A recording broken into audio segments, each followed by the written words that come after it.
So there is a great amount of demand that the future holds for ICT graduates.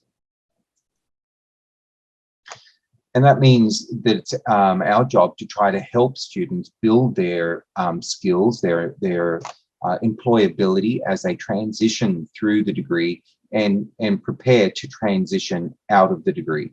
So when you study ICT at Griffith, you'll unlock the potential to work in any industry.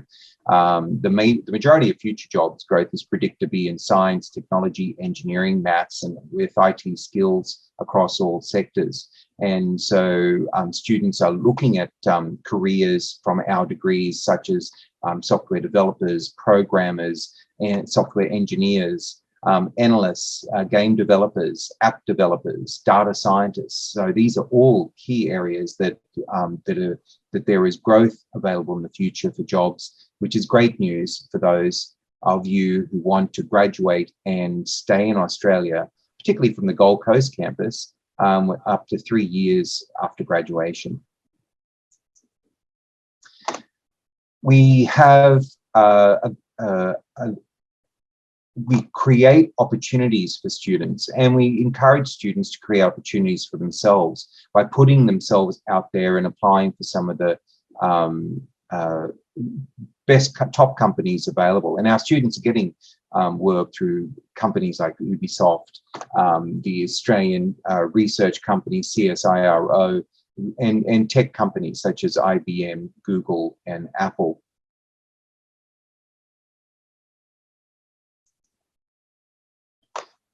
We're able to bring you expert staff, so you'll learn from world-class researchers and lecturers who have sent robots into space and predicted the outcome of federal elections using big data.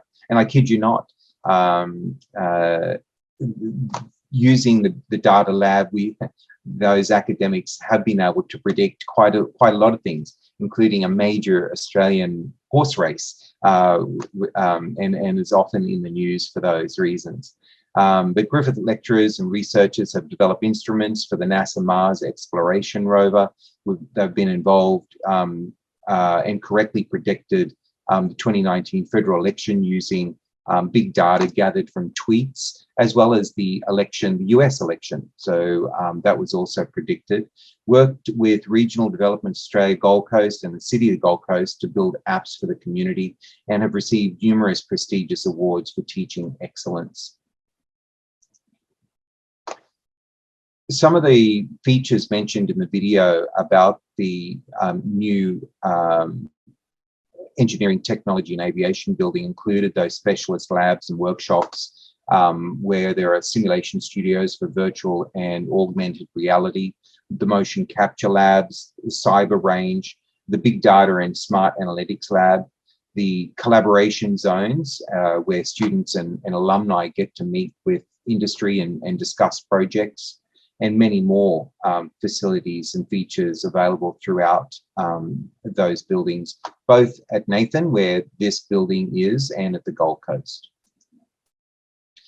Other opportunities that Griffith offer are scholarships. So we do have international student scholarships, offering partial scholarships of 20, 25 and 50%.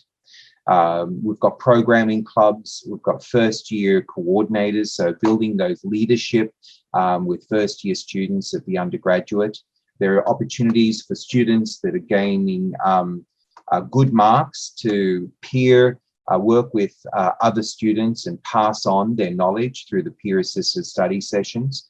And we're also encouraging students to enter competitions such as the hackathon and OpMentech, etc. So, and that's really good practice for students to build those skills and to put themselves out there as they're considering to transition into the workforce. The Cyber Studio is a new facility that we have started at Griffith, and this is a studio that is student-facing and allowing students to find industry and get work experience and work on projects. And it also acts as a central point for companies to come into the university to work and find students and staff to work on particular projects. This is just another example of us trying to get students and industry as connected as possible, thinking about those employability goals that we have. So our ICT degrees, which degree is right for you? So if you're thinking about generating cutting-edge technologies like data science and artificial intelligence and software engineering, then at the undergraduate, you should consider the Bachelor of Computer Science. And I'll talk a little bit more about that in a minute. If you're thinking about creatively using technology, so building intelligent applications such as the Internet of Things and robotics, virtual and augmented realities, computer games, then a Bachelor of Intelligent Digital Technologies would give you the skill set to go into those roles and jobs. Or if you're thinking about the application of technology to support people and organizations, or to work with information systems or networks and security, then the Bachelor of Information Technology would be a good degree, as it offers majors specializing in those areas.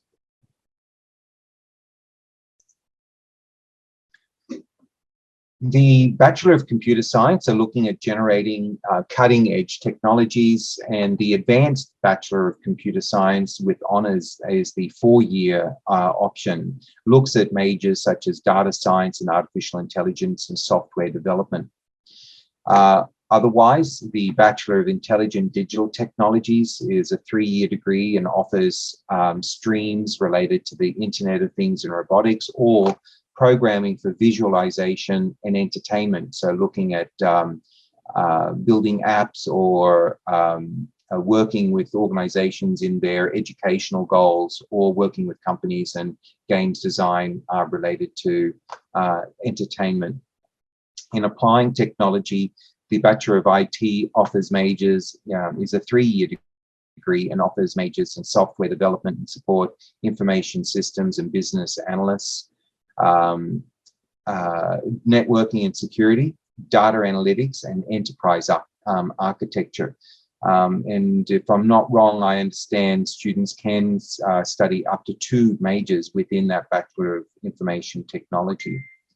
At the postgraduate level, students are often interested in our 2-year master degrees, and 2 years because that allows you to apply for a post-study work visa. That's one of the requirements, is that you study a master degree that is a minimum 2 years. So while there are some 1.5-year programs, most of our international students prefer the 2-year so that they can remain in Australia to get work experience. And the Master of IT is a 2-year degree and offers majors related to enterprise architecture, IT services, IS and business analysis, networking, security, and software development. Or we have the 2-year Master of Information Systems and Information Technology Management. And more recently, we've had growing interest in our Master of Cybersecurity. Moving on to the School of Engineering and Built Environment, the School of Engineering has over 30 years of experience and is known for its student-focused teaching approach and strong industry connections. Hello, Steve. We've got, yes. Sorry.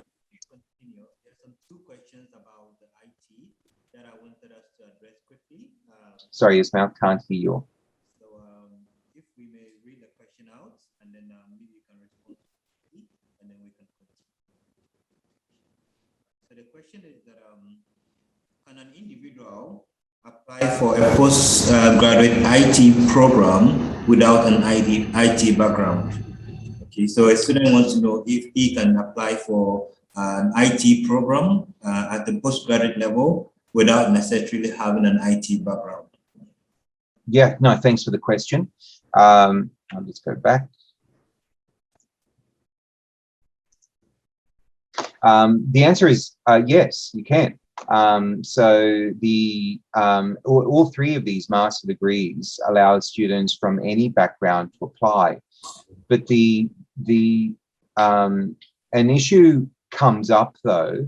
So while from an academic perspective, it's feasible, because we have designed the program to take students from a zero knowledge up to advanced study for each subject that they study. The issue becomes, can you get a visa to study that degree? And one of the requirements for the Australian government to get a visa is that how does the degree advance your career, or how does it connect with your background? So if you've got no background related to the degree, it's going to be difficult to actually get a visa. So while the university is happy to offer students who are in Australia the opportunity to study, those students applying from many countries would have difficulty getting a visa to come to Australia to study a degree that's not related to their background. So I think that's an issue that needs to be talked about, Ismail. That's correct. And if I may add just one little point to that, is that when we talk about background, sometimes some students would have work experience or would be working in industry, but academically, their degrees are not IT degrees. So would it be correct to say that such students are likely going to be considered if they have a work experience in IT, but not necessarily an academic background in IT? You know, would that be correct? Yeah, no, that's right. So a student might have graduated with, let's say, a banking and finance degree at a bachelor degree, and has spent 5 or 6 years working in a bank, and is now in a project team related to cyber, to internet banking, and they're seeing new opportunities. They're working around cybersecurity, but they just don't have the skills to go higher in that role. Then there is a valid reason to, there is evidence to show that there is a link between their career and the degree that they want to study. So that is definitely possible. But as long as there is some link on what they are doing in their background and how this degree is going to advance their degree, their career, not start their career. That seems to be the issue. Thank you very much, and I hope we've answered your question, the person who sent this in. I must also say that after this presentation, we are very available to have a continual discussion with you on how you can actually present evidence of relevant experience or to support the visa application process when we get to that end. So we may want to move on. There's a question by Borders on finance, and I'm sure you have a slide on finance. So Stevie, you may move on, and then when we get to the finance section, you can address, I'll ask the question and you can address it. And I must say, a lot of people are very interested in the finances. So if we can get to that point quite quickly, that would be good. I will be talking about finances, but maybe not the way you think. But we've got opportunities to answer questions at the end as well. But tell me how we go. Yeah. So, and another reason that the school, the engineering and built environment is quite popular is that it does have 9 highly attractive majors, including mechatronics at the Nathan campus. But I thought it'd be good to hear what studying at engineering at Griffith University would be like from some of our academics. At Griffith, our engineering degrees are focused on producing graduates who are job ready. We introduce them to practical skills early and strongly all throughout the course. At Griffith, we're reimagining engineering for the 21st century. We need to make sure that we're not only taking care of human beings, but we're taking care of the planet at the same time. Our new program in electronic and UAV engineering is preparing graduates for the exciting new area that is UAV or unmanned aerial vehicle technology. With 7.5 billion people living on this planet and attempting to access really good transportation, really good living environments, the areas that a civil engineer can work in is extraordinary. Engineering has to be one of the widest professions you could be in. We have mechanical engineering, civil engineering, environmental engineering, electronic engineering with computing engineering and software engineering. Civil engineering is everything that you see around you in the built environment, the roads that you drive on, it's the buildings that you go into. Civil engineers are involved in the design and implementation or construction of all of these building elements that we see on a day-to-day basis. Environmental engineering is focused on applications and problem solving, just like every other engineering discipline. But environmental engineering is underpinned by environmental processes. So it was founded with the intention to solve some of our biggest problems globally. In the electrical engineering program, we are focused on cell phones, solar energy and renewable resources to replace fossil fuels and give us less global warming. Anything that moves probably has a team of mechanical engineers behind it. We'll have mechanical engineers working in design work in high-tech areas like aerospace, vehicle development, biomedical areas, developing artificial limbs or mechanical hearts.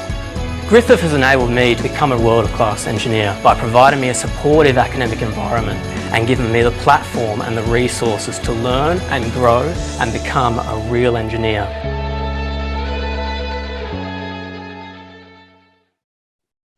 So I hope you like that video, having a look at the various areas of study within engineering there, from academics and some of the students. So some of the reasons that were mentioned there was the wide range of degrees and range of specializations to tailor a degree that you want to study. The accreditation of our engineering degrees is by the Engineers Australia, which is globally recognised, allowing graduates to work here and overseas. The industry connections that and placements while students study their degree is really important, and how they can apply skills in the workplace, as I said earlier, transitioning through the degree and getting ready to transition out of the degree and into the workforce. The world-class teachers, the friendly and supportive culture, constantly rating very highly by students with the level of support they receive. The fact that undergraduate students can study a common first year and get a sense of different types of engineering before they decide which specialization they would like to go into. The fact that we've got some of the highest ranking areas of engineering in the world, being in the top 50, top 100 and top 150. The fact that there is a very high demand in Australia, and I will be talking more about that later. And the fact that the average salary for an entry-level engineer is 80,000 Australian dollars per year in Australia. And this is what I'm talking about, the extra year of post-study work rights, making this sort of money very attractive when you're thinking about the $35,000 or $36,000 per year for your studies. You could be earning, $80,000 on average the year after you graduate. So there is great opportunities for engineering grads. The facilities themselves are attracting students to Griffith, and with the purpose-built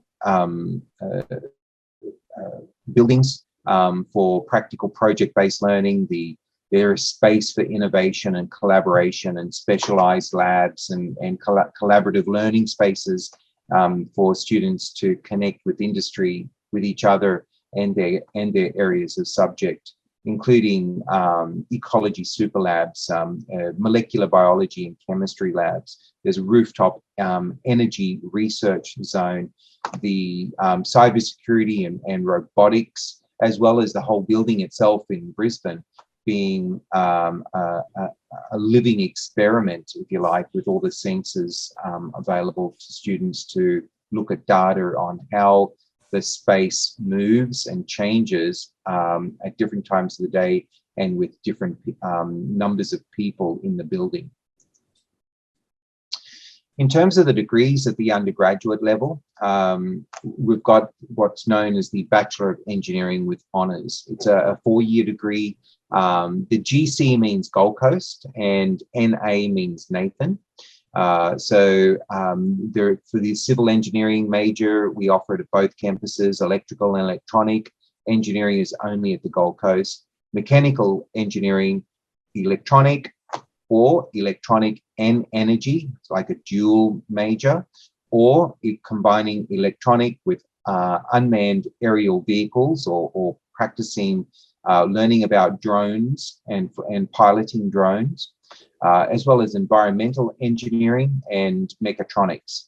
So what you don't see here, though, is petroleum. I get asked about that a lot. Chemical engineering, unfortunately, we don't have those majors available. Or mining engineering, we don't have that, but we do very strong in these areas. We've also about to start a new degree called the Bachelor of Software Engineering, and this will be a 4-year honours degree available both at Gold Coast and Nathan campuses. These degrees start with the first year of foundation, so the core science courses for those leaving high school can study all 3 trimesters, and I'll talk about that in a moment. The years 2 and 3 are the 2, 3, and 4 are specializations. So this is where students will select their major or majors and their sub-majors if they wish. So they are choosing what they want to study at that point. And in the final year, there is the capstone experience, and as well as industry internships and field work is included. So yes, Griffith does offer programs, excuse me, on a trimester system basis. And so the degrees have intakes in March, July, and November. Now, while you must study in July and March when you're here in Australia, November becomes an option. So this allows students to get some industry experience from the March to February period, or take the time off and enjoy the Southeast Queensland environment. At the postgraduate, these are the key subjects or degrees that are most popular with students in your region. These master degrees are all 2 years in duration, and each of these degrees requires students to have an engineering background that's related. So it's important that these degrees are for engineers, qualified engineers. So there's the 2-year civil engineering degree. There's the double degree combining civil engineering and engineering project management. There's the double degree combining electronic and computer engineering with electronic and energy engineering. There is the double degree combining electronic and computer with electronic and sport engineering, which is very unique. Looking at that almost that biomedical, looking at instruments that can measure athletic performance. There's also the 2-year Master of Environmental Engineering and Pollution Control, and the Master of Environmental Project Management Advanced, which is also 2 years in duration.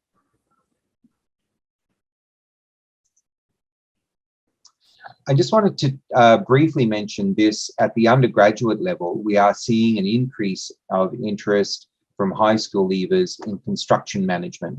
Perhaps students were not as keen about maths or about particularly physics, but want to be working in the industry from a management perspective. So these students will learn through 6 streams. There's construction economics, construction ICT, construction technology, work and research collaboration, the measuring and surveying, and law and contract. So this is looking at producing professionals such as construction managers, project managers, cost estimators, planners, quality managers and contract administration. So this degree is very practical and hands-on. There is industry placement as part of the degree. We are currently in the process of getting accreditation, but we can't get that until students graduate, which is interesting, but that'll be part of that process. It falls under civil engineering, which is highly ranked globally, and quantity surveyors are in high demand in Australia. The average salary of quantity surveyors is just under 60,000 Australian dollars. So there's still very good money for a young graduate of a 4-year construction management degree. In terms of employability and what we're doing for students, and we've got this program called Science Plus, which has various aspects where students complete certain tasks. It could be workshops, it could be part-time job, could be volunteering or taking on an internship program or doing some other courses. These all add up to building a portfolio, and it's somewhat gamified. So students go through levels of engagement through this Science Plus program. It's very clever, and it helps students build a portfolio that is helping them transition out of the degree. In the final year of the degree, the industry placement opportunities is our work integrated learning program. So students will have an opportunity to apply for jobs and go into the workplace and complete an industry-based project. So they've got something important and valuable when they start looking for work. I've just got a few slides just to highlight, and I know the writing is very small, but just to highlight where the demand and what sort of salaries, this kind of money that is available to students. So this is a slide that looking at the workforce, and as you can see, the line is going up. The demand for civil engineering professionals is growing and is going to have strong growth over the next 5 years, as a lot of engineers are retiring and a lot of the projects are starting back up. So from just 39,000 civil engineers in 2014 to 56,000, with a projection of just under 70,000 in the next 2 or 3 years. In terms of salaries or weekly earnings, all jobs average in Australia, average around just under $1,500 a week. But for civil engineers, that salary is almost $500 more, at just under $2,000 a week, which is well over $100,000 salary. In terms of construction managers, there's also going to be strong demand. There has been a slight drop, possibly because of the pandemic, but those numbers are expected to grow with over the next couple of years to just under 100,000 construction managers, which is up from about 76,000 in 2014. And construction managers on these projects earn significant money. So looking at around $3,400, $3,500 per week, which is which is an amazing opportunity for students who are coming out of that 4-year bachelor degree. In terms of other salaries that students can expect, this is looking at the job market for engineers and looking at vacancies that are being advertised. So software engineers, looking at salaries around that 75,000, civil engineers around 71.5, mechanical 72, electrical engineers about 75,000. Now, and as I said earlier, the tuition fees for these degrees are around $36,000 a year. So, you know, you're spending maybe $70,000, $75,000 on a master's degree, but the return on investment can be quite significant. And it's across all areas. So if we're looking at the list of 15 highest paid Australian engineering jobs, you've got software engineering at the top, ranging from about 60,000 to 110,000. Civil engineers, followed by mechanical engineers, very similar salaries. Electrical engineers can earn significant money as they gain a lot of experience, up to $150,000 range. Environmental, petroleum, which unfortunately we don't offer. Transport engineers, aeronautical, quantity surveys. So there are great opportunities in Australia, and now is a very good time to be studying it. And Ismail, that's really about all I was going to talk. And I think I've covered a lot of information here about undergraduate and postgraduate degrees related to ICT and engineering, and some of the environment for employability in Australia right now.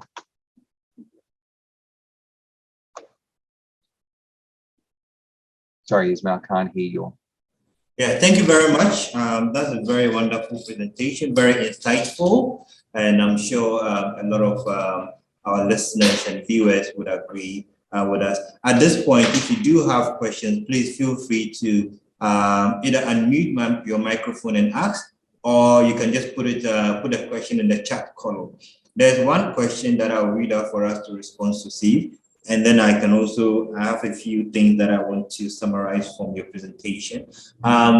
So we have a student who is asking, can a HND, higher national diploma students gain admissions into a degree? So specifically, he mentioned he has an HND in mechanical engineering, plant operation, and interested in applying for a degree. So what type of degree? Would it be undergraduate? Would it be postgraduate? What are the entry requirements for a student who has a 3-year higher national diploma? Yeah. So the HND is not deemed equal to a bachelor degree in Australia. However, the university does have a very generous system to assess credit. So there's a good opportunity that we can assess that HND in mechanical engineering, compare the courses that were studied with the degree, our Bachelor of Engineering, and be able to offer maybe some block content related to mechanical engineering, as well as some directly related subject to subject from our from the foundation programs.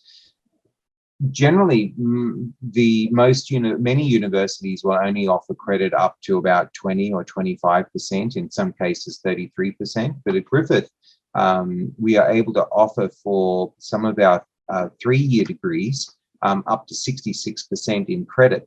So that means a student could come into a 3-year degree like business if they've already studied 2 or 3 years of a business degree somewhere else. They could then complete their degree at Griffith in just 1 year. In terms of engineering, because of the qualification with Engineers Australia, it's important that students have enough content that can satisfy the requirements of Engineers Australia. And that requirement is 50%. So it is possible to receive up to 50% or 2 years of credit for a Bachelor of Engineering program at Griffith. Thank you very much. And I'm sure your answer is well noted. So yes, HND or diploma holders can apply. So if you do have such qualification, please feel free to contact us, and then we will walk you through the application process. Does anyone have any further questions? So while we wait, there are a few things that I just picked up from your presentation, which I think it's important for us to highlight. Education is an investment, you know, and as Stephen has clearly put it, look at it from the amount you are investing and what you are recouping at the end of the day. So in the example that he has given, the realistic example he's giving, where engineers can earn up to 80,000 Australian dollars in annual salary. So think about it, you are investing a tuition fee of about 37,000 Australian dollars, you know. So at the end of the day, it's going to pay off within a year or two. And you have an opportunity to stay up to 3 years to work full-time. And please do note that even though we don't talk about it, there are opportunities to get permanent residencies as well. You know, so after your post-study work visa, when you meet the criteria for a permanent residency, you are going to be able to get that to and work full-time in Australia. So there are all opportunities available for you to recoup the investment that you are putting in. And that is how you should view it. You know, rather than saying, 37,000 is too high, I cannot afford. You would be shooting yourself in the foot if you assume it that way. So that's one of the things that I picked up. There's a question here we would address before I go on. It says, I have a diploma in IT. How and what are the necessary requirements do I need to apply? I think I can answer this. I would have Evans, my colleague, respond to you directly, because there's a list of documentation that we require to process your application. And so we would get in touch with you directly after this presentation to give you the full list of documentation. I also want to highlight the fact that, as Stephen have said, a lot of Griffith University engineering program comes with internships, and some of which are paid internships. So this means that in terms of the recruitment of the investments we are talking about, you stand a chance of actually making an income whilst you are studying as a student. And also, as Stephen mentioned, during the long vacation, the Australian visa allows you to work part-time during your studies. So you will be able to make some little income to support yourself or to take care of some living expenses whilst you are a student. So there are opportunities for you to start making income, even though not substantially whilst you're a student. But the most important thing is to look at after your studies, whereby you would. Do you want to come in here with something, Stephen? Yeah, look, I'll only add there, yes, while as an international student visa has work rights included, so you don't need a separate work permit or anything. It allows you during semester to work on average 20 hours per week, and during the holiday periods, unlimited hours. And then my last point I'd like to raise is that as Stephen mentioned, Australian borders are going to be open very soon. There are a lot of work underway. The borders are not open yet. So it's important to note that, let's say if you want to study in the next semester, which is March, the likelihood that you have to start your studies online is very, very high. So what I would just say is that don't shy away from starting your studies online. There's actually a big advantage to when you start your studies online. And let me just say we have students from Ghana who have their visas and they are studying online from our agency. The online study is very flexible. You are allowed to take one course a month. You know, Stephen, I'm sure you can share a bit more light on how the structure of the online studies. But what I want to say is that the online studies is not something that is undoable. It is not too tedious. It is something that you can manage whilst you still take care of your day-to-day, commitment. So please do not see the online studies as a disadvantage. It's actually an advantage. It shows or it demonstrates to the immigration that you are serious about your study, and it can, in some instances, increase your chances of actually getting a visa at the end of the day. So these are a few points that I wanted to highlight in this presentation. Stephen, do you have any last words before we draw the curtains? No, only to say that we are in the process of preparing for international students to come back into Australia. So it won't be just one day borders are open. It'll be a process that's going to start with students who currently were in Australia, they left, were not able to come back in. They'll be allowed back in probably first. There are some very high government priority areas such as health-related degrees, and those students need to be in Australia to complete their degrees, so they will also be given priority. And eventually the borders will open up more broadly to new students and continuing students. So I would just encourage everyone to start their degree, not delay their graduation, because they're just delaying their opportunity, the chance of getting into the workforce earlier. So now's the right time to be considering options and maybe considering starting in March online, and then hopefully by July arriving into Australia. The Australian government has said that while you start your degree online, that time that you study online will work towards the education requirement to apply for a post-study work visa. There are a couple of provisos. One is that you are enrolled and that you are enrolled full-time. So you are studying your degree full-time, and that you have your visa by the time you start your degree. That's very important as well, because it only counts if you've got a visa and you've started your degree. So that's the only thing I would add to that. All right, thank you very much. There's just one last question here. It's an easy question, but I'll ask it. I have a degree in IT, data communication and networking, but I want to do a master's in cybersecurity. So of course, this will be a yes, if the student meets the requirement, right? For sure. Yeah, and the student is asking what are the necessary requirements. So again, Prince, you sent this in. We would get in touch with you pretty shortly, and then provide you with the requirements for application. So we'll note your name down. You all have received an email from us, after you did your registration. So you've got our email address, you've got our contact numbers. If you want to start your application right away, or you want to have further discussions on either the visa application requirement, the financial requirement, anything at all you want to know about applying to Griffith University, please get in touch with us so that we can walk you through the process and we can get you started. The earlier you start, the easiest the process would be. So do not hold back. Let's start early, so you will have plenty of time to prepare for your study. Thank you so much, Stephen, for your time. This is just the first of a series of 3 webinars. Our next webinar would be on, I think we have one on business and law, and then we also have research, webinar. So please be on the lookout for these webinars. We would be communicating the dates with you. Thank you so much, everybody. It's been a pleasure to host you. Thank you so much again. Bye-bye. Right, thank you.